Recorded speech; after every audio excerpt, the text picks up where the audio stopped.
ఓం శ్రీ మాత్రే నమః. ఈ రోజు నుంచి మన సుమతీస్ కుకింగ్ అడ్డాలోని నేను నవరాత్రులకు సంబంధించిన ప్రసాదాలనేవి పోస్ట్ చేస్తూ ఉంటాను. సో, తప్పకుండా చూడండి. మీరు కూడా ట్రై చేయండి. చాలా సింపుల్‌గా ఏ విధంగా చేసుకోవాలో నేను మీ అందరికీ చూపిస్తాను. సో, ఒకవేళ పెద్దవారు ఎవరైనా చూస్తే నేను తప్పు చేస్తే గనుక కమెంట్ చేయండి.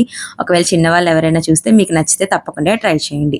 ఫస్ట్ అయితే ఒక బౌల్ తీసుకొని అందులోకి ఒక కప్పు వరకు బియ్యం తీసుకోండి. ఆ బియ్యాన్ని ఒక 2 సార్లు శుభ్రంగా కడుక్కొని అందులో కాస్తంత వాటర్ పోసుకొని కనీసం ఒక గంట సేపన్నా నాననివ్వండి. ఒకవేళ టైం ఉంటే గనక ఒక 2-3 గంటల సేపన్నా నాననివ్వాలి. సో, ఇప్పుడు దీన్ని పక్కకు పెట్టేసుకుందాం.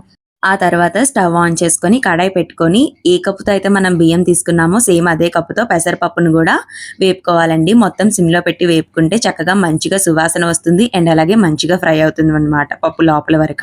ఇప్పుడు ఇంకొక గిన్నె తీసుకొని అందులోకి నానబెట్టిన బియ్యం అండ్ అలాగే వేపి పెట్టుకున్నటువంటి పెసరపప్పును కూడా వేసుకొని ఏ కప్ అయితే మనం యూజ్ చేసుకున్నామో సేమ్ అదే కప్‌తో మనం ఒక 5, 6 కప్పుల వరకైనా వాటర్ యాడ్ చేసుకొని సిమ్‌లో పెట్టుకొని రుచికి సరిపడినంత సాల్ట్ యాడ్ చేసుకొని సిమ్‌లో పెట్టి ఉడకపెట్టుకోవాలి. సో, పలుకు మెత్తగా అయిన తర్వాత గరిటె పెట్టుకొని మెత్తగా మెదిపేసుకోవాలండి. పొంగల్‌ని కుక్కర్‌లో కన్నా ఈ విధంగా వండుకుంటేనే టేస్ట్ బావుంటుంది. ఈలోపు పోపును రెడీ చేద్దాము.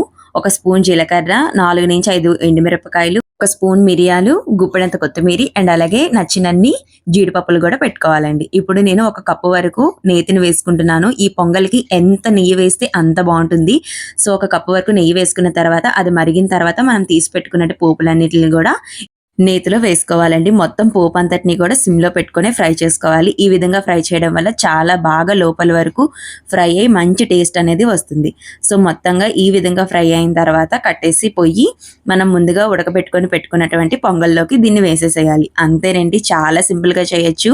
చాలా టేస్టీగా ఉంటుంది. అమ్మవారికి మనస్ఫూర్తిగా నైవేద్యాన్ని సమర్పించి మన మనసులో ఉన్న కోరికల్ని మనస్ఫూర్తిగా ఆ అమ్మకి చెప్పుకుంటే తప్పకుండా నెరవేరుస్తుంది. సర్వే జనం సుఖినో భవంతు. లైక్ చేయండి. సబ్స్క్రైబ్ చేసుకోవడం మాత్రం మర్చిపోద్దు సుమా.